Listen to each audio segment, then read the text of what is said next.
الحمد لله وكفى وسلام على عباده الذين اصطفى أما بعد فأعوذ بالله من الشيطان الرجيم بسم الله الرحمن الرحيم الذين يتبعون الرسول النبي الأمي الذي يجدونه مكتوبا عندهم في التوراة والإنجيل سبحان ربك رب العزة عما يصفون وسلام على المرسلين والحمد لله رب العالمين اللهم صل على سيدنا ومولانا محمد وعلى آل سيدنا ومولانا محمد وبارك وسلم اللهم صل على سيدنا ومولانا محمد وعلى آل سيدنا ومولانا محمد وبارك وسلم اللهم صل على سيدنا ومولانا محمد وعلى آل سيدنا ومولانا محمد وبارك وسلم.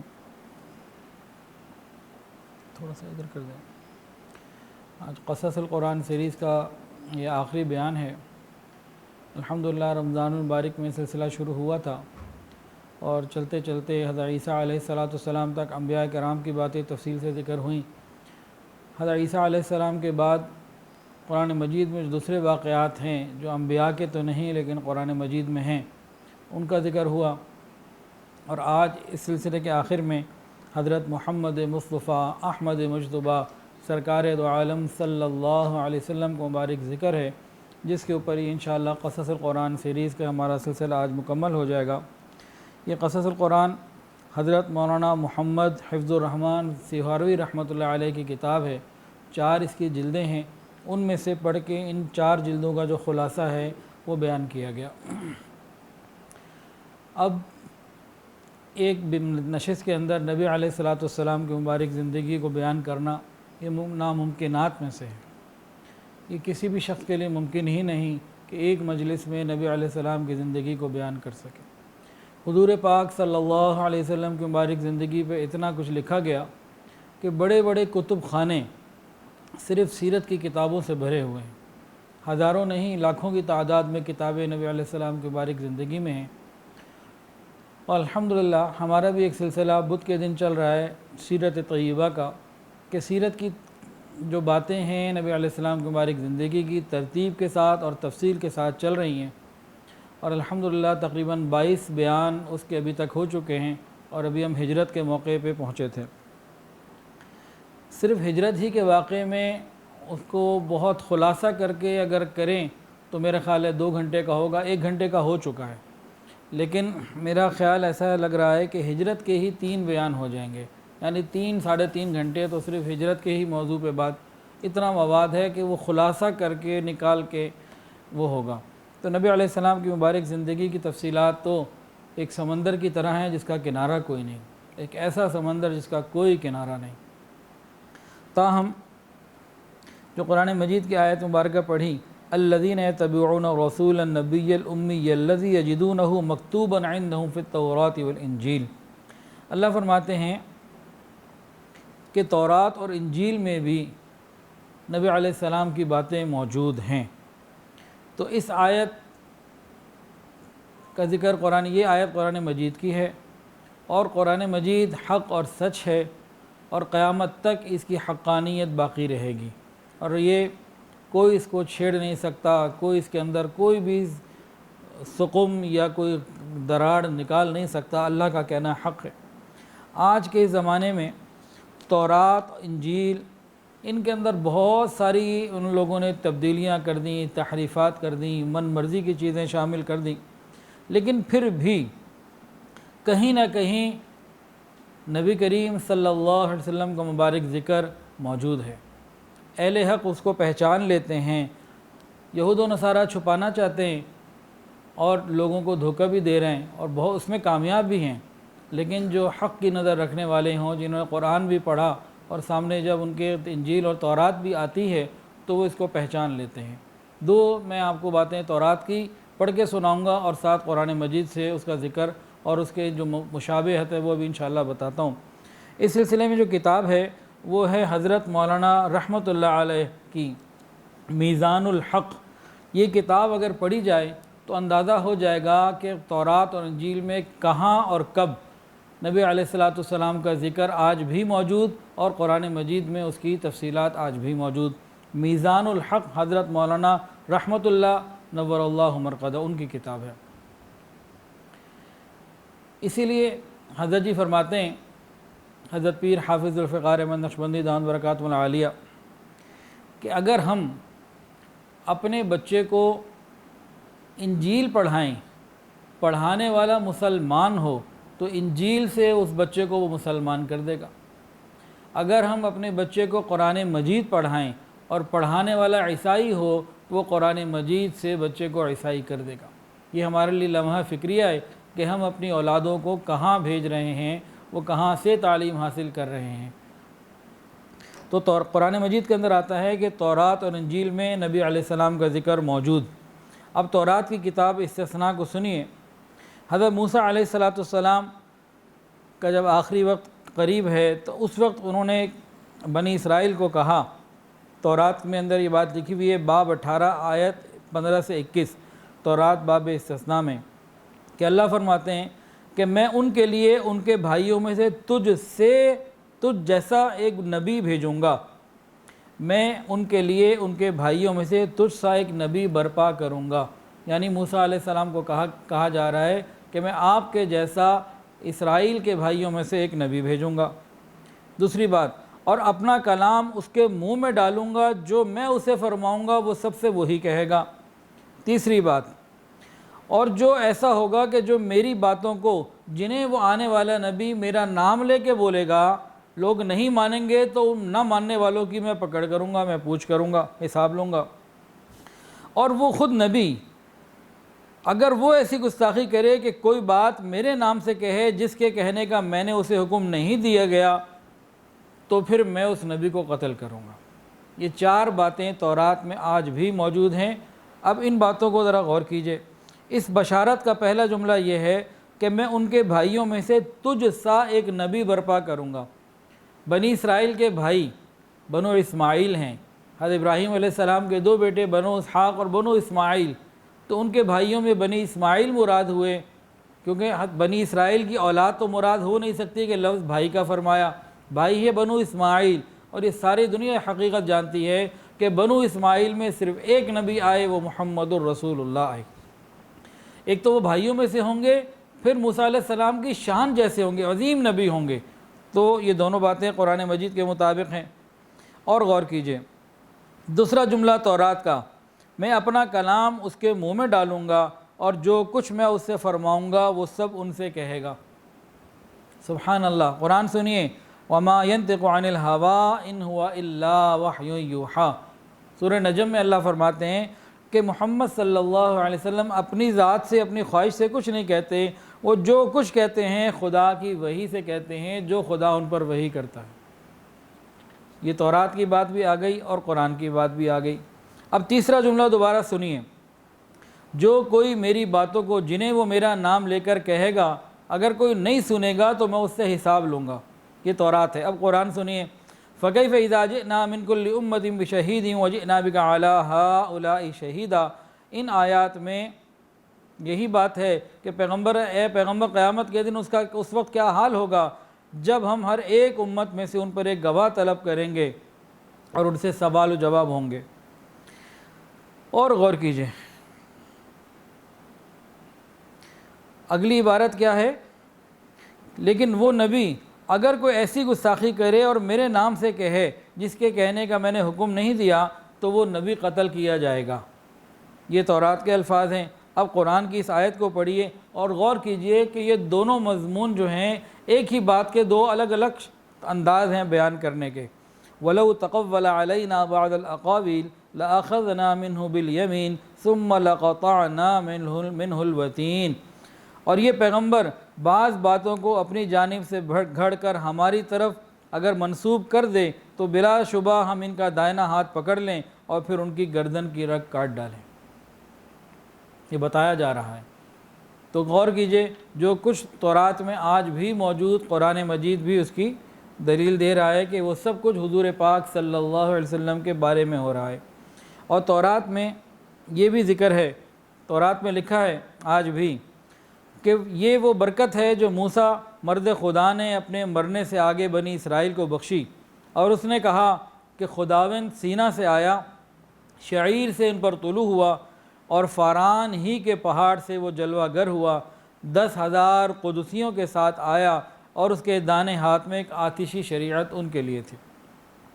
یہاں 3 پہاڑوں کا ذکر ہو رہا ہے، خداوند سینا سے آیا، شعیر سے طلوع ہوا اور فاران سے جلوہ گر ہوا، 3 پہاڑوں کا ذکر، اور آگے کیا ہے 10,000 قدسیوں کے ساتھ، اللہ کے پیاروں کے ساتھ آیا اور ان کے ہاتھ میں آتشی شریعت تھی۔ یہ 5 باتیں تورات میں لکھی ہوئی ہیں آنے والے نبی کے بارے میں۔ اب ذرا قرآن سنیے، 3 پہاڑوں کا ذکر ہے، طور سینا، سعیر۔ طور سینا سے مراد حضرت موسیٰ علیہ السلام، جہاں ان پہ کلام اللہ نے ہم کلامی کا شرف عطا فرمایا۔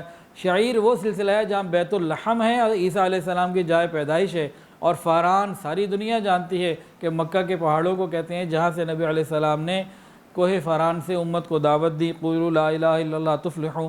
ان 3 پہاڑوں کا ذکر اب قرآن سنیے، والتین والزیتون وطور سینین وہذا البلد الامین، تینوں مقامات کا ذکر آ گیا۔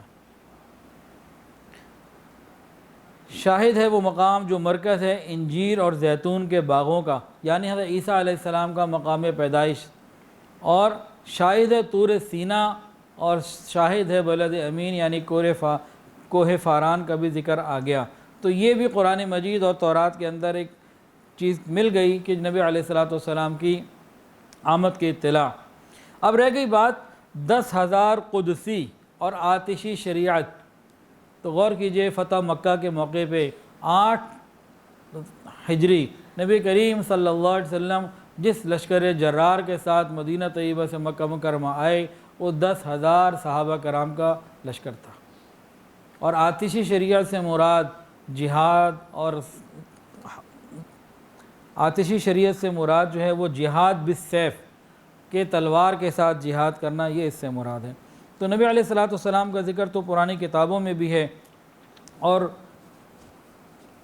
یہ الگ بات ہے کہ وہ اپنے حسد کی وجہ سے مانتے نہیں۔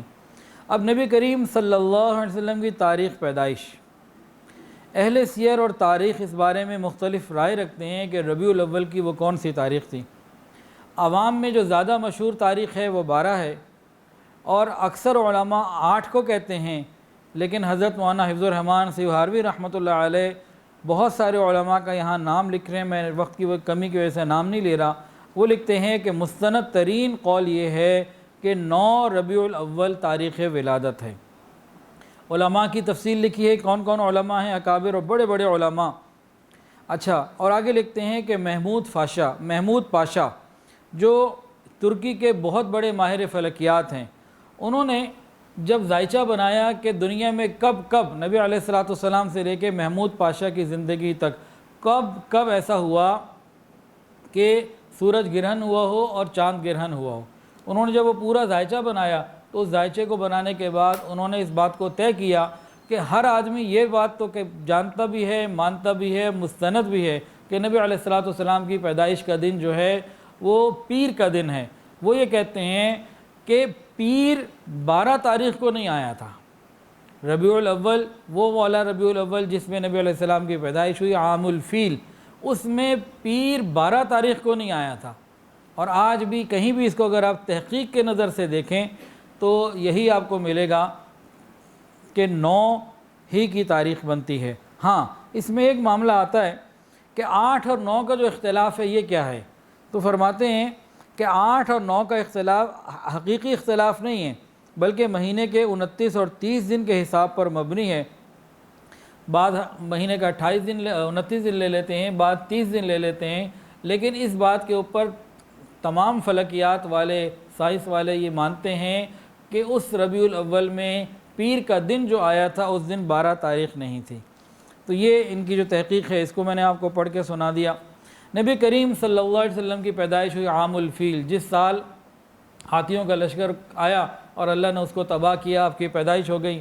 نبی علیہ السلام جب پیدا ہوئے تو والد کا پہلے انتقال ہو چکا تھا، آپ اپنے دادا کی نگہبانی میں کفالت میں آ گئے، پھر دادا کے انتقال کے بعد اپنے چچا کی کفالت میں آ گئے، والدہ کا انتقال بھی 6 سال کی عمر میں ہو گیا، تو نبی علیہ السلام اپنے چچا ابو طالب کے ساتھ زندگی گزارنے لگے۔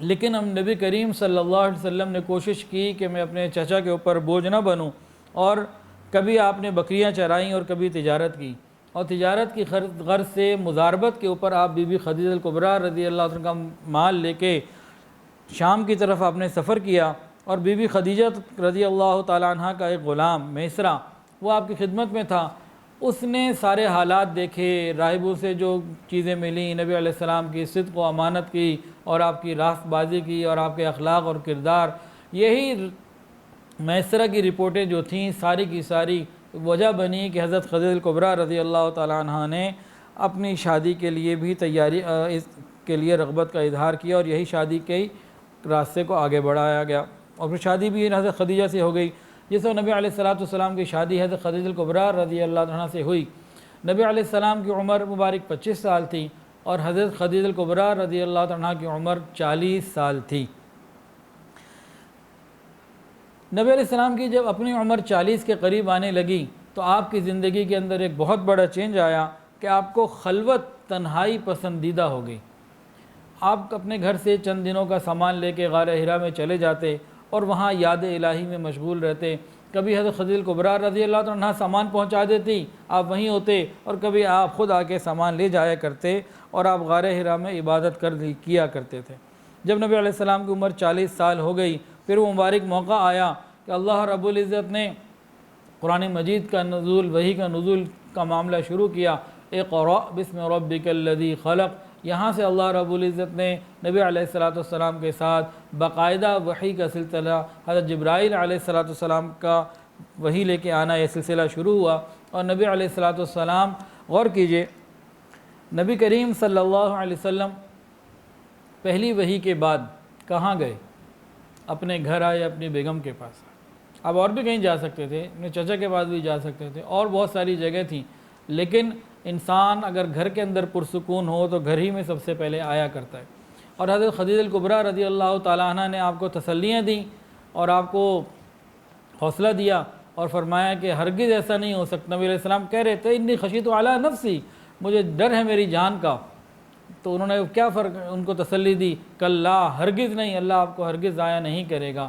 تو نبی علیہ السلام کو پہلے تسلی دی، اور اگلے دن میں یا اگلے وقت میں ورقہ ابن نوفل جو پرانی کتابوں کے عالم تھے اور حضرت خدیجہ کے رشتہ دار بھی تھے، قریبی کزن تھے، ان کے پاس لے کے گئیں اور ان کو کہا کہ دیکھو تمہارا بھتیجا کیا کہہ رہا ہے۔ پھر نبی علیہ السلام نے جو بات ارشاد فرمائی، سارا کچھ بتایا، تو ورقہ ابن نوفل نے بھی کہا کہ یہ وہی ناموس اکبر جبرائیل علیہ السلام ہیں جو موسیٰ علیہ السلام پر آتے تھے۔ اور ہجرت کی پہلی خبر، پہلی وحی کے بعد ہی نبی علیہ السلام کو ورقہ ابن نوفل کی زبانی دے دی گئی کہ ورقہ ابن نوفل نے کہا کاش اس وقت میں زندہ ہوتا اور قوت میں ہوتا جب آپ کی قوم آپ کو نکالے گی۔ نبی علیہ السلام نے فرمایا مجھے نکالے گی؟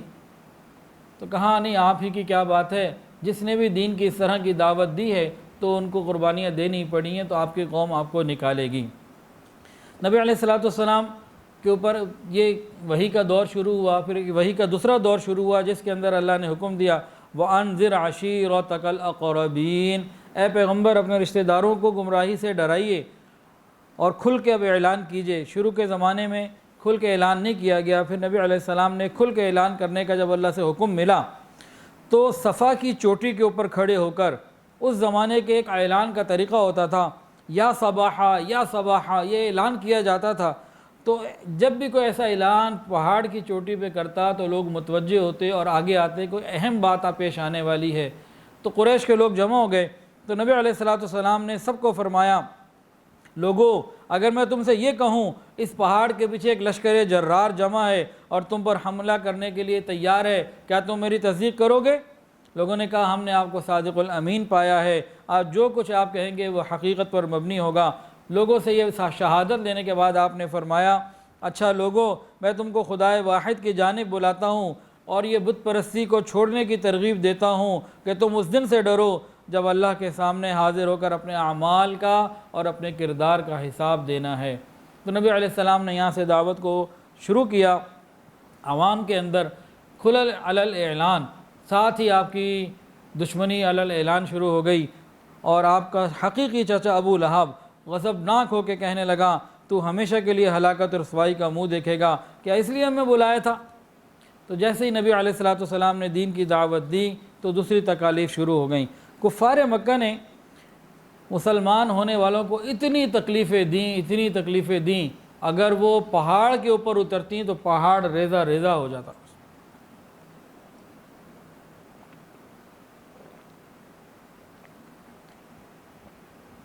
جتنا وہ تکلیف دے سکتے تھے، جس طریقے کی وہ تکلیف دے سکتے تھے، انہوں نے ہر طریقے سے تکلیف مسلمانوں کو دی، حتیٰ کہ مسلمان جس شہر میں پیدا ہوئے تھے، جن میں رہتے تھے، وہاں ان کے لیے رہنا مشکل ہو گیا۔ پھر نبی علیہ السلام کی اجازت سے ہی حبشہ ہجرت کر کے چلے گئے، اور حضرت عثمان غنی رضی اللہ تعالیٰ عنہ اور نبی علیہ السلام کی صاحبزادی حضرت رقیہ رضی اللہ تعالیٰ عنہ یہ بھی ہجرت حبشہ میں شامل تھے۔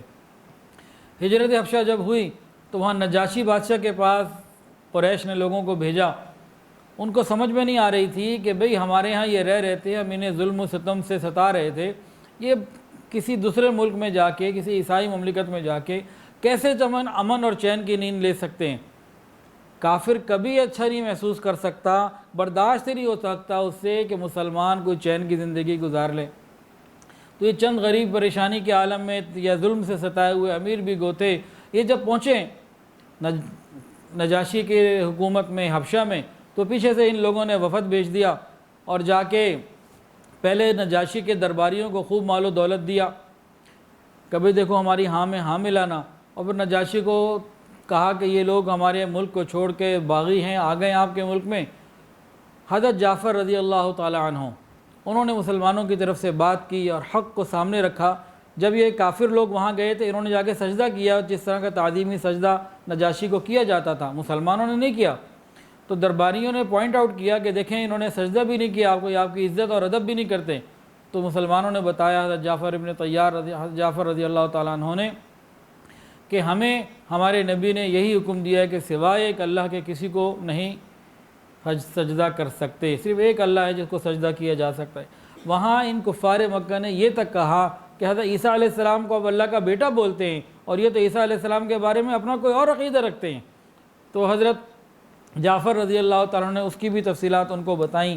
خلاصہ یہاں یہ بتانے کا مقصد تھا کہ کفار کو کبھی یہ اچھا نہیں لگتا کہ مسلمان کہیں امن کی زندگی گزار سکیں۔ بہرحال نجاشی نے تو پھر کفار مکہ کو واپس بھیج دیا، یہ لوگ واپس آ گئے، اور چند مسلمان جو وہاں گئے تھے 86 کے قریب، وہ وہاں اپنی زندگی گزارنے لگے۔ ادھر نبی علیہ الصلوۃ والسلام طائف گئے، اہل طائف نے آپ کی بات کو قبول نہ کیا، بلکہ پتھر مارے اور آپ کو واپس لوٹا دیا۔ آپ کو اتنے پتھر مارے گئے کہ پورے جسم سے خون نکلنے لگا اور آپ کی مبارک جوتیاں لہو لہان ہو گئیں۔ طائف کے سفر کے بعد نبی علیہ الصلوۃ والسلام، طائف کے سفر سے پہلے حضرت خدیجہ کا بھی انتقال ہو چکا تھا اور ابو طالب کا بھی انتقال ہو چکا تھا۔ ان دونوں کے انتقال کے بعد جو مزید ایک سہارا تھا نا، جن کی وجہ سے کفار ذرا کچھ خیال اور لحاظ کر لیا کرتے تھے، وہ بھی سب ختم ہو گیا۔ اب کفار اور زیادہ جری ہو گئے اور زیادہ تکلیفیں پہنچانے لگے۔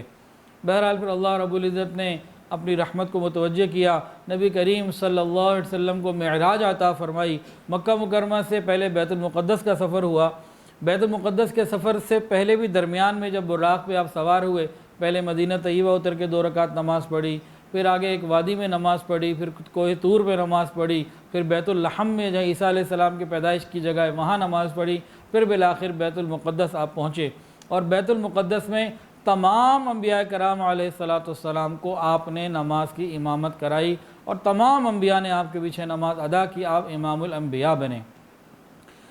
پھر نبی علیہ السلام کو اللہ رب العزت نے اوپر آسمانوں پہ بلایا، 7 آسمانوں پہ مختلف انبیاء سے نبی علیہ الصلوۃ والسلام کی ملاقات ہوئی، جنت اور جہنم کے نظارے کرائے گئے، دکھایا گیا۔ اس کے بعد اللہ رب العزت نے عرش و کرسی سے بھی اوپر اپنے پاس بلایا اور اتنا قرب عطا فرمایا، ثم دنا فتدلى فكان قاب قوسين او ادنى۔ اللہ رب العزت نے یہ عظیم مقام عطا فرمایا، اور اللہ رب العزت نے وہاں پہ نبی علیہ الصلوۃ والسلام کو فرض نمازوں کا تحفہ عطا فرمایا، جو اول 50 فرض ہوئیں، لیکن حضرت موسیٰ علیہ السلام کے کہنے کے اوپر کم ہوتے ہوتے آخر 5 رہ گئیں۔ لیکن اللہ تعالیٰ نے فرمایا کہ میرا قانون تو وہی ہے، جو 5 پڑھے گا میں اس کو 50 کا ہی اجر عطا کروں گا۔ اب مسلمان مدینہ مکہ مکرمہ میں ہیں، کفار مکہ نے مزید ظلم و ستم کو بڑھا دیا۔ نبی علیہ الصلوۃ والسلام طائف سے واپس آ گئے، ان لوگوں نے انکار کیا۔ پھر نبی علیہ الصلوۃ والسلام حج کے موقع پہ مختلف لوگوں کو اسلام کی دعوت دیتے تھے۔ اللہ کی شان، اللہ رب العزت نے ارادہ فرما لیا کہ اب یہ تنگی کے سال ختم ہوں اور اسلام کی سربلندی کا وقت شروع ہو، تو 11 نبوی، نبوت کے 11ویں سال مدینہ سے جو انصار آئے تھے، اوس اور خزرج کے لوگ، ان میں سے پہلی بیعت میں 6 لوگ شامل تھے، 6 یا 8۔ پھر 12 نبوی 12ویں سال یعنی اگلے سال حج پہ تقریباً 12 لوگ آئے، جن میں سے 5 پچھلے تھے اور 7 نئے تھے۔ پھر 13 نبوی کو تقریباً 72 لوگ آئے، اور ان لوگوں نے جب آ کے بیعت بھی کی اور نبی علیہ الصلوۃ والسلام کو دعوت بھی دی اور عرض کیا، اللہ کے نبی اب آپ ہمارے پاس آ جائیں۔ نبی علیہ السلام نے ان سے عہد و پیمان لیے کہ دیکھو جس طرح تم اپنی جان مال کی حفاظت کرتے ہو اسی طرح میری حفاظت کرو گے۔ انہوں نے بھی کہا کہ ہر طریقے سے ہم تیار ہیں، آپ ہماری طرف آئیے، ہم سب کچھ آپ کے اوپر لوٹا دیں گے، قربان کر دیں گے۔ نبی علیہ الصلوۃ والسلام جب ان سے وعدے کر لیے، عہد و پیمان کر لیے، پھر مسلمانوں کو فرمایا کہ اب ایک ایک دو دو کر کے نکلو، ہجرت کرو۔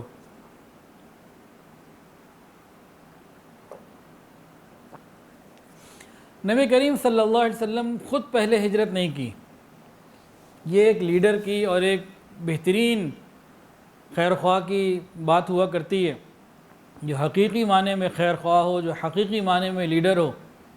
نبی علیہ السلام نے پہلے صحابہ کو کہا کہ تم مدینہ ایک ایک دو دو کر کے نکلو، صحابہ ایک ایک دو دو کر کے نکلتے رہے، حتیٰ کہ تمام صحابہ چلے گئے سوائے بعض مریضوں کے یا انتہائی غریب لوگوں کے جن کے پاس وسائل ہی نہیں تھے، باقی سب چلے گئے۔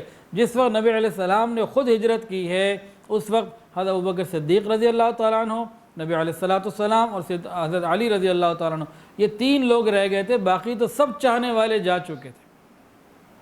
اگر نبی علیہ السلام بالکل شروع میں چلے جاتے، ہجرت کر لیتے، تو کفار مکہ باقی لوگوں کا جینا حرام کر دیتے اور زیادہ تکلیف کرتے۔ نبی علیہ السلام نے سب کو پہلے وہاں سے نکالا اور یہ بڑے انداز سے ایک ایک دو دو کر کے نکلے، اور اس کی بڑی تفصیلات ہیں، اتنی آسان نہیں تھی یہ چیز، بڑا مشکل مرحلہ تھا۔ بہرحال یہ مدینہ پہنچے، اور وہ رات جس رات نبی علیہ الصلوۃ والسلام کو ہجرت کا حکم ہوا، اس دن نبی علیہ السلام صدیق اکبر کے گھر گئے اور فرمایا کہ آج رات کو نکلنا ہے، اور ساری چیزیں طے ہو گئیں۔ نبی علیہ الصلوۃ والسلام اپنے گھر آئے، حضرت علی کو بلایا، کہا علی میری چادر لو، میرے بستر پر تم سو جاؤ۔ یہ اہل مکہ کی، یہ جو باہر رات کو مجھے قتل کرنے کے ارادے سے تلواریں لے کے کھڑے ہیں، ان جیسے لوگوں کی امانتیں میرے پاس ہیں، تم فلاں فلاں کی امانت ان کو واپس لوٹا کے مدینہ آ جانا، اطمینان رکھو، تمہیں کوئی پریشانی نہیں ہوگی۔ حضرت علی رضی اللہ تعالیٰ عنہ شیر خدا ہیں، حیدر کرار تھے، ان کی شجاعت اور بہادری تو دنیا جانتی ہے، انہوں نے بھی اس چیز کو قبول کیا اور نبی علیہ الصلوۃ والسلام کے بستر پر آپ کی چادر اوڑھ کر سو گئے۔ یہ معمولی بات نہیں تھی۔ حضرت علی خود فرماتے ہیں کہ میں نے اپنے آپ کو، اپنے نفس کو اس پہ تیار کر لیا تھا کہ اگر کفار نے مجھے شہید کر دیا تو میں شہید ہونے کے لیے تیار۔ یہ آسان بات نہیں تھی، بہت ہمت کی بات تھی۔ نبی علیہ الصلوۃ والسلام نے ان کو وہاں سوتا رہنے لیٹا دیا، اور نبی علیہ الصلوۃ والسلام باہر گئے، آپ نے ایک مٹھی تھی مٹی وہ پھینکی، ان کے سروں پہ گری، اللہ تعالیٰ نے اجھل کر دیا۔ سورہ یاسین کی ابتدائی آیات نبی علیہ السلام پڑھتے ہوئے وہاں سے نکل گئے۔ صدیق اکبر رضی اللہ عنہ کے پاس آئے، اور وہاں سے یہ حضرات رات کو نکلے، غار ثور پہنچے، 3 دن 3 راتیں وہاں رہے۔ اس کے بعد پھر یہ ایک مستقل تفصیلی واقعہ ہے جو ہمارا الحمدللہ سیرت کے بیانات میں چل رہا ہے۔ نبی علیہ الصلوۃ والسلام بالآخر مدینہ طیبہ پہنچ گئے۔ جب مدینہ طیبہ پہنچے نا، تو ایک بات اس میں بہت ضروری ابھی سنا دیتے ہیں۔ اہل مدینہ میں بہت سارے ایسے تھے جنہوں نے نبی علیہ الصلوۃ والسلام پر ایمان تو قبول کیا تھا، دیکھا نہیں تھا۔ انہوں نے دیکھا 2 لوگ آ رہے ہیں، اور یہی پتہ تھا کہ 2 آ رہے ہیں، لیکن ایک اصل ایک نقل، ایک اوریجنل ایک کاپی، ایک آقا ایک خادم، ایک نبی اور ایک امتی، اتنا فرق ہے دونوں میں، لیکن دونوں آ رہے ہیں۔ پہچان نہیں سکے کہ اصل کون ہے اور نقل کون ہے۔ چلنے کا انداز ایک جیسا، لباس ایک جیسا، پگڑیاں ایک جیسی، تو حیران ہو گئے۔ اور آگے جب نبی علیہ الصلوۃ والسلام آگے آئے ہیں، تو دونوں جب آگے آئے تو اہل مدینہ وہ کچھ چھوٹے بچے نہیں تھے، وہ صدیق اکبر رضی اللہ تعالیٰ عنہ کو نبی سمجھ کر سلام کرتے رہے، مصافحہ کرتے رہے، اور صدیق اکبر رضی اللہ تعالیٰ عنہ بھی ان سے ملتے رہے۔ کس لیے ملتے رہے؟ تاکہ نبی علیہ السلام تھکے ہوئے ہیں، ذرا آرام رہے۔ اور جب سورج بلند ہوا اور سورج کی کرنوں نے نبی علیہ السلام کے مبارک چہرے کے بوسے لینے شروع کیے، پھر انہوں نے چادر لے کے سایہ کر دیا، تب ان لوگوں کو پتہ لگا کہ اصل کون ہے اور نقل کون۔ ہم تو عشق رسول کا دعویٰ کرتے ہیں، لیکن ہمارا چہرہ، ہمارا لباس، ہماری طور اتوار، بس کیا بتائیں۔ نبی علیہ السلام مدینہ آ گئے، کفار مکہ سے یہ بات برداشت نہیں ہوئی۔ دارالندوہ میں جو مشورے ہوئے تھے نا، 3 باتیں تھیں، قرآن مجید کے اندر بھی اس کا ذکر ہے، یا انہیں قید کر دو، یا جلا وطن کر دو، یا قتل کر دو۔ تو وہاں جب مشورے ہوئے، ایک مشورہ آیا قید کر دو، تو کسی نے کہا نہیں، قید کیوں کرتے ہو، ان کے ساتھی جب قوت پکڑ لیں گے تو چھڑا کے لے جائیں گے۔ ایک مشورہ آیا کہ باہر کہیں جلا وطن کر دو، تو پھر کسی نے کہا کہ دیکھو بھئی، اتنے خوبصورت بات کرنے والے ہیں، یہ کہیں بھی جائیں گے لوگوں کو اپنا گرویدہ بنا لیں گے، پھر تمہارے اوپر حملہ آور ہوں گے۔ پھر آخری فیصلہ ہوا اچھا ٹھیک ہے، پھر ختم ہی کر دو۔ تو کفار مکہ تو آپ کے جانی دشمن تھے، وہ کسی طریقے سے مسلمان ہجرت کر کے حبشہ گئے، تو یہ حبشہ پہنچے، دوبارہ حبشہ پہنچے، بار بار نجاشی کو 2 دفعہ کہا انہوں نے کہ یہ ایسا معاملہ ہے۔ تو دیکھیے مسلمانوں کی آسانی ان کو برداشت ہی نہیں تھی، اور آج بھی کافر کو یہ برداشت نہیں ہے کہ زمین کے اوپر کوئی مسلمان عزت کا سانس لے سکے، سکون کا سانس لے سکے۔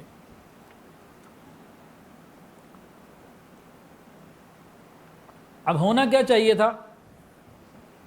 ہونا یہ چاہیے تھا کہ بھئی ایک بندہ، اس نے کوئی بات کی، ہمیں سمجھ میں نہیں آئی، ہم اس کو چھوڑ دیں، بھئی وہ اپنی راہ لے، ہم اپنی راہ لے۔ چلو وہ اب شہر چھوڑ کے اپنا جان مال اپنا لے گیا، اپنا مکان سب کچھ چھوڑ گیا، اور سب لوگ چلو اب چھوڑ دو۔ باہر دور کسی علاقے والوں نے ان کی بات کو قبول کر لیا تو ٹھیک ہے، ان کو ان کے حال پہ رہنے دو۔ لیکن کفار مکہ کے غیظ و غضب کا یہ عالم تھا کہ وہ چھوٹی موٹی لڑائیوں کے اوپر آتے، ان سے برداشت ہی نہیں ہوتا تھا کہ یہ آ کیسے گئے۔ ایک لڑائی ہوئی، پھر دوسری لڑائی ہوئی، اس طرح کے کئی معاملات پیش آئے، اور اس کے بعد غزوہ بدر کا ایک عظیم الشان موقع پیش آیا کہ جس نے حق کو ہمیشہ کے لیے بلند کر دیا اور باطل جو ہے مغلوب ہو گیا۔ غزوہ بدر جو پیش آیا، اس کی وجہ کیا تھی؟ یہ قریش کا غیظ و غضب تھا، مسلمانوں کو سکون کا سانس لینے ہی نہیں دینا چاہتے تھے۔ بہت سارے مسلمان کافروں کے، عیسائیوں کے پروپیگنڈے سے متاثر ہو کے یہ کہہ دیتے ہیں کہ نعوذ باللہ نبی علیہ السلام تو تجارتی قافلہ، لفظ بڑا عجیب سا ہے، بولا نہیں جا رہا، اس کے لیے گئے تھے۔ یہ کفار کی پھیلائی بھی باتیں ہیں، اور آج جو ہم سارا انہی کا تعلیمی نصاب پڑھ رہے ہیں تو انہی کی تاریخ ہمیں سمجھ میں آ رہی ہے۔ صحیح بات تو ہم سمجھنے کے لیے علماء اور اللہ والوں کے پاس جانے کے لیے، بیٹھنے کے لیے تیار ہی نہیں۔ تو قریش نے بدر سے پہلے کئی چھوٹی چھوٹی لڑائیاں کی، اور اس کے بعد جب وہ ان کا ایک معاملہ ہوا اور اس میں ان کا ایک بڑا بندہ مر بھی گیا،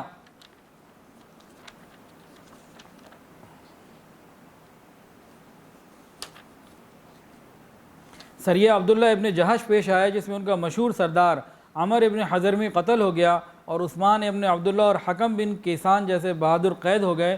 تو کفار مکہ کو طیش آیا، غصہ آیا، اور انہوں نے کہا ہمیں ان سے جنگ کرنی ہے۔ اب جنگ کے لیے لازمی بات ہے وسائل چاہیے، پیسہ چاہیے۔ تو ان لوگوں نے باقاعدہ ایک اعلان کیا اور پوری محنت کی، اور کہا کہ ہمیں مسلمانوں سے جنگ کرنے کے لیے پیسہ دو، تجارت کرنی ہے، ہم شام جائیں گے، مال لے کر آئیں گے، کاروبار کریں گے، اور اس کے سارے پیسوں سے ہم مسلمانوں کے ساتھ جنگ کریں گے۔ تو وہ تجارتی قافلہ امن والا تجارتی قافلہ نہیں تھا، وہ وسائل حرب کے لیے، جنگی ساز و سامان کی تیاری کے لیے، اور جنگی ساز و سامان کی اور پوری بھرپور جنگ کی تیاری کے لیے ایک بہترین چیز تھی کہ اس طریقے سے پورے اسباب کے ساتھ مسلمانوں کو ہمیشہ کے لیے کچل دیا جائے۔ تو وہاں اس غیظ و غضب کے عالم میں ان لوگوں نے پیسہ جمع کیا، اور یہ بات کتابوں میں موجود۔ بات یہ ہے کہ ہم صحیح کتابیں پڑھنے کا موقع کا ہے، ہر چیز امام گوگل، پہلے 4 امام تھے، امام حنیفہ رحمۃ اللہ علیہ، امام احمد ابن حنبل رحمۃ اللہ علیہ، امام شافعی رحمۃ اللہ علیہ، امام مالک رحمۃ اللہ علیہ، آج ایک پانچواں امام بھی آ گیا، امام گوگل۔ ہر چیز گوگل سے پوچھنی ہے۔ پہلے 4 فقہ ہوتی تھیں، فقہ حنفی، فقہ حنبلی، فقہ مالکی اور فقہ شافعی، اور آج 5ویں بھی آ گئی، فقہ نفسی، جو میری مرضی آئے میں کروں، اٹس مائی لائف، جو میری مرضی آئے میں کروں۔ تو امام گوگل 5واں امام، اور یہ 5ویں فقہ نفسی نے بیڑا غرق کر دیا ہم لوگوں کا۔ خواب بھی امام گوگل سے پوچھتے ہیں۔ مجھے تو بڑا غصہ آتا ہے بعض دفعہ کہ لوگ اپنا خواب بھیجتے ہیں کہ حضرت اس کی تعبیر بتا دیں، اور جی گوگل سے میں نے یہ پوچھے، گوگل یہ کہہ رہا ہے، آپ کیا کہتے ہیں؟ تو ہم نے تو ہر چیز کو گوگل تک سمجھ لیا، اللہ ہماری حفاظت فرمائے۔ تو یہ جو تجارتی قافلہ گیا تھا، اس میں ان کا غیظ و غضب ایسا تھا، کتابوں میں، مستند کتابوں میں بات لکھی ہوئی ہے کہ مکہ مکرمہ کے ہر شخص نے اس میں حصہ ڈالا، حتیٰ کہ اگر کوئی بڑھیا بھی تھی اور اس کے پاس تھوڑا سا سونا یا چاندی، تھوڑا سا مال تھا، وہ بھی اس نے ڈالا۔ 50,000 سرخ دینار لے کے وہ گئے تھے۔ اس تجارتی قافلے کا واحد مقصد مسلمانوں کے سے جنگ کرنے کے لیے اتنے وسائل کا اہتمام کرنا تھا کہ مسلمان اس کا تصور بھی نہ کر سکے۔ تو وہ امن والا تجارتی قافلہ نہیں تھا۔ تو بہرحال اس کی اور بہت ساری تفصیلیں انشاءاللہ آئیں گی۔ نبی علیہ السلام کو جب خبر ملی کہ قافلہ قریب ہے، نبی علیہ السلام نے صحابہ کو فرمایا کہ بھئی چلنا ہے، اور یہ لوگ قافلے کے لیے چلے، لیکن ادھر سے ابو سفیان جو تھے وہ راستہ بدل کے دوسرے راستے سے چلے گئے۔ تفصیلات اس کی بہت ہیں، انشاءاللہ سیرت کے بیانات میں آئیں گی۔ اور نبی علیہ السلام کو پھر غزوہ بدر کا معاملہ پیش آیا، اور غزوہ بدر میں ایک بارش ہوئی جس نے مسلمانوں کے حق میں بڑی خیر کر دی۔ کفار مکہ نے آ کے کیا کیا؟ اپنی مرضی کی جگہ طے کر لی، اور مسلمانوں کے لیے جگہ ذرا ہلکے درجے کی تھی۔ بارش ہوئی، وہ ان کی جگہ کیچڑ بن گئی، ان کے لیے چلنا پھرنا دوبھر ہو گیا، مسلمانوں کے لیے وہ راحت بن گئی۔ تو فطرت بھی ہمارے ساتھ، مسلمانوں کے ساتھ تھی، اور مسلمانوں کو اللہ نے بے حساب کامیابیاں عطا فرمائیں۔ اسی طرح کا ایک واقعہ، چلیں وہ پھر آگے تفصیلات جب اس میں ذکر ہوں گی۔ تو غزوہ بدر میں 14 مسلمان شہید ہوئے، 313 شریک تھے، اور 70 کافر جو ہے وہ قتل ہوئے، ابو جہل بھی مارا گیا، اور 70 ہی قید ہوئے۔ پھر ان کو بعد میں فدیہ لے کے چھوڑ دیا گیا۔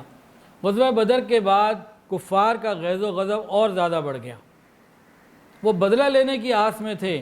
تو پھر کچھ عرصے کے بعد یہودیوں سے جو ادھر مدینہ میں رہتے تھے اور منافقین سے مل کے ساز باز بھی کی، اور یہ احد کے اوپر دوبارہ ان کا ایک 3,000 کا لشکر لے کر ابو سفیان رضی اللہ تعالیٰ عنہ سے مسلمان نہیں ہوئے تھے، یہ آئے۔ اور اس میں جب جنگ شروع ہوئی، نبی علیہ السلام نے پہلے صحابہ سے پوچھا کہ ہاں بھئی مدینہ میں رہ کے جنگ کرنی ہے، باہر جانا ہے، باہر نکلنا ہے؟ مشورہ کیا، یہ مشورہ کرنا سنت ہے ساتھیوں سے۔ وشاورہم فی الامر، حکم ربی ہے۔ نبی علیہ السلام خود ہی بہترین فیصلہ کرنے والے تھے، لیکن تعلیم دی گئی کہ مشورے سے چلنا ہے۔ صحابہ نے مشورہ دیا، بہت سے صحابہ بدر میں جا نہیں سکے تھے۔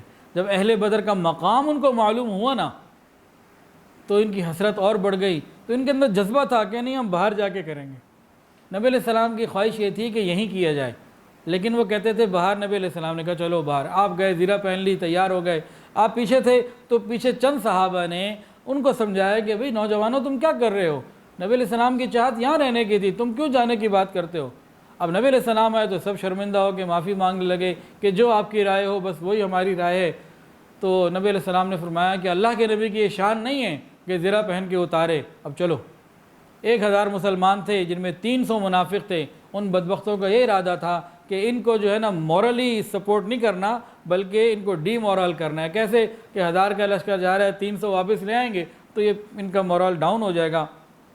وہ 300 واپس آ گئے، لیکن مسلمانوں کا مورل ڈاؤن نہ ہوا۔ تو نبی علیہ السلام کو دیکھ رہے تھے، اللہ کے لیے بڑے تھے۔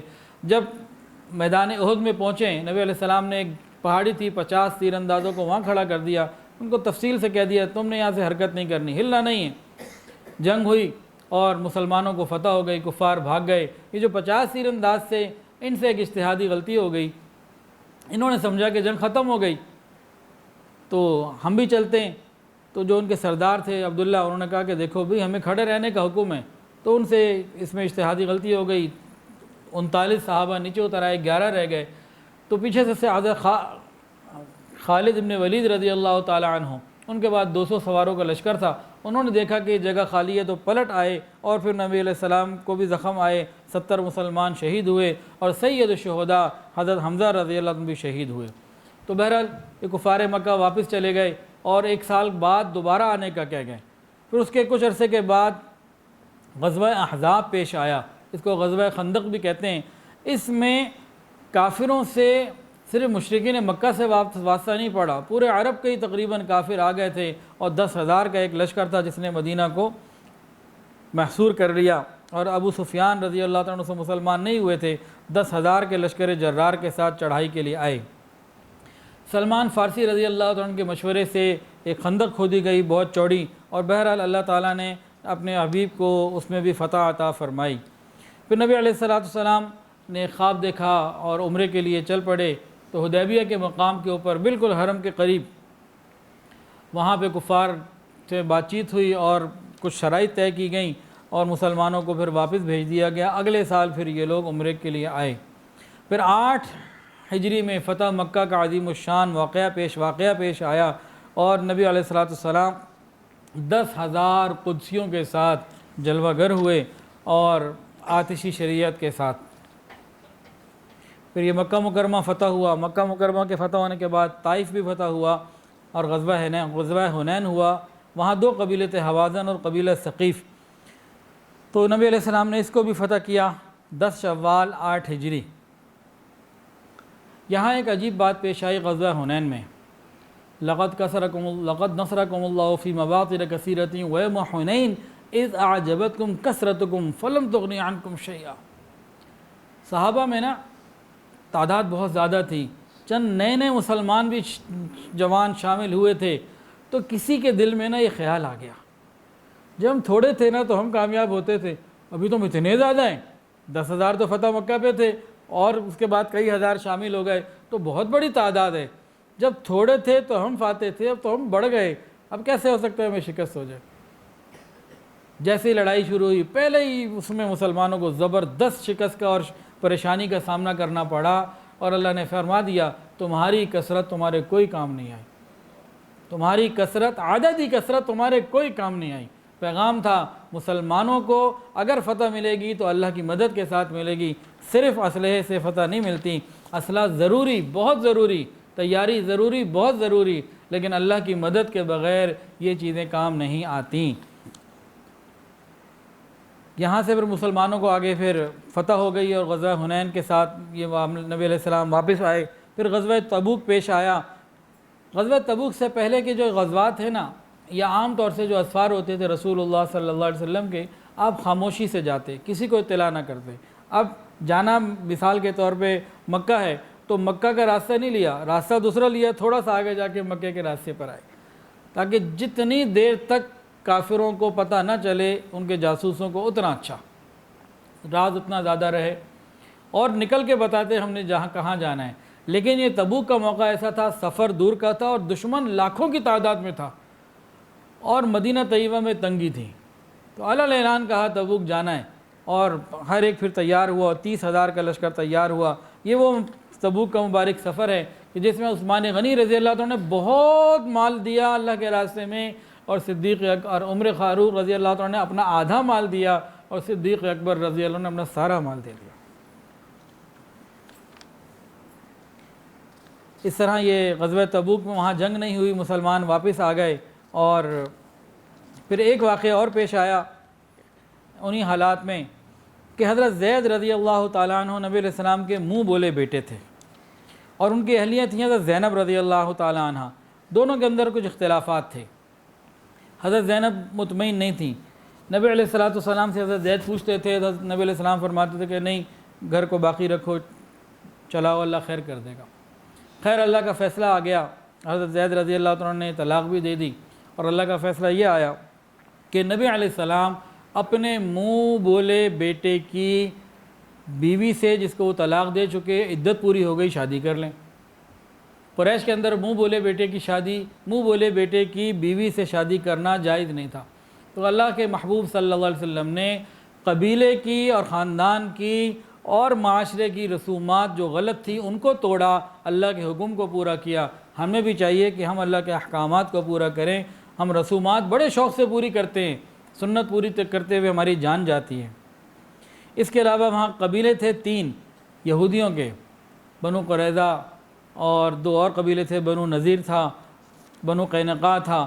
ان تینوں نے وقتاً فوقتاً نبی علیہ السلام کے ساتھ جو ہے وہ بدعہدی کی، عہد توڑے، دشمنوں کے ساتھ سازشیں کیں، نبی علیہ السلام کو، مسلمانوں کو تکلیفیں پہنچانے کی کوشش کی۔ پھر نبی علیہ السلام نے ان کے خلاف ایکشن لیا۔ پہلے ایک قبیلے کو مدینہ سے باہر بھیجا، وہ خیبر پہنچ گئے، پھر دوسرے کو بھیجا، وہ پہنچ گئے، تیسرے کو پھر انہی کے مشورے کے مطابق، انہی کے تفصیلات پھر آئیں گی موقع پہ، انہی کے بنائے ہوئے حکم کے مطابق پھر ان کو قتل کیا گیا، مردوں کو۔ پھر بعد میں خیبر کا بھی معاملہ ہوا اور خیبر بھی فتح کیا گیا، اور پھر یہودیوں کو وہاں سے خیبر سے بھی نکال دیا گیا۔ آج ہمارے معاشرے میں معلوم نہیں اب کیا پیش آئے گا ہماری زندگیوں میں۔ نبی علیہ السلام کی زندگیوں میں تو یہودیوں کو حجاز مقدس سے نکال دیا گیا تھا، اب معاملات پتہ نہیں کہاں جا رہے ہیں۔ پھر ایک مسجد ضرار کا معاملہ پیش آیا۔ یہودیوں نے، منافقین نے مل کے ایک مسجد بنائی۔ نبی علیہ السلام تبوک پہ جا رہے تھے تو آپ نے فرمایا میں ابھی سفر پہ ہوں، واپسی پہ آؤں گا۔ اصل میں ان لوگوں نے مسجد بنائی تھی کہ نبی علیہ السلام کو نیچے بٹھائیں گے اور اوپر سے پتھر وغیرہ کچھ پھینک دیں گے اور ہمارا مسئلہ حل ہو جائے گا۔ اللہ تعالیٰ نے نبی علیہ السلام کو اطلاع کر دی وحی کے ذریعے، اور نبی علیہ السلام نے صحابہ کے ساتھ جا کر اس مسجد کو، جو مسجد ضرار تھی، جلا دیا۔ قرآن مجید کے اندر اس کی تفصیلات موجود۔ پھر بہرحال انک میت وانہم میتون، وآخر وہ وقت بھی آ گیا کہ جس کے تصور کے لیے نہ کبھی کوئی مسلمان تیار ہو سکتا تھا، نہ انسانیت، کہ فخر انسانیت حضرت محمد مصطفیٰ سرکار دو عالم صلی اللہ علیہ وسلم کو اللہ تعالیٰ نے اپنے پاس بلا لیا۔ 10 ہجری کو نبی علیہ السلام کو اللہ تعالیٰ نے اپنے پاس بلا لیا۔ نبی علیہ السلام جو پیغام لے کر آئے تھے، آپ نے حج کے موقع کے اوپر 1.25 لاکھ صحابہ کی موجودگی میں ان کی گواہی لے لی، کیا میں نے تمہیں اللہ کا پیغام پہنچا دیا؟ ان سب نے رات کے اندھیرے میں نہیں، دن کے اجالے میں، تنہائیوں میں نہیں، 1.25 لاکھ لوگوں کے مجمع میں اعلان کیا ہے اور اطلاع کی، گواہی دی کہ آپ نے پیغام پہنچا ہی نہیں دیا، پیغام پہنچانے کا حق ادا کر دیا۔ اور اللہ کا اصول یہ ہے، ترتیب یہ ہے کہ جب مقصد پورا ہو جائے، اور حدیث کے اندر بھی حکم یہ تم سفر پہ جاؤ، جو تمہارا سفر کا مقصد پورا ہو جائے اور واپس آ جاؤ۔ نبی علیہ السلام کو اللہ نے اپنے محبوب کو دنیا میں بھیجا، اور وہ مقصد اللہ نے پورا کر دیا، نبی علیہ السلام کے ذریعے وہ پورا ہو گیا، تو مقصد پورا ہو گیا تھا۔ اس کے بعد نبی علیہ السلام کا دنیا میں مزید رہنا اللہ کی مرضی میں شامل نہ تھا۔ اللہ رب العزت نے اپنی مشیت کے ساتھ پھر اپنے محبوب کو واپس بلا لیا، اور نبی علیہ السلام نے اللہ رب العزت کی رفاقت کو قبول فرمایا۔ یہ بہت مختصر کر کے کچھ خاکہ تھا، میں تو بڑا پریشان ہو رہا تھا کہ بات کیسے کروں گا کہ دل ہی کو تسلی نہ ہو۔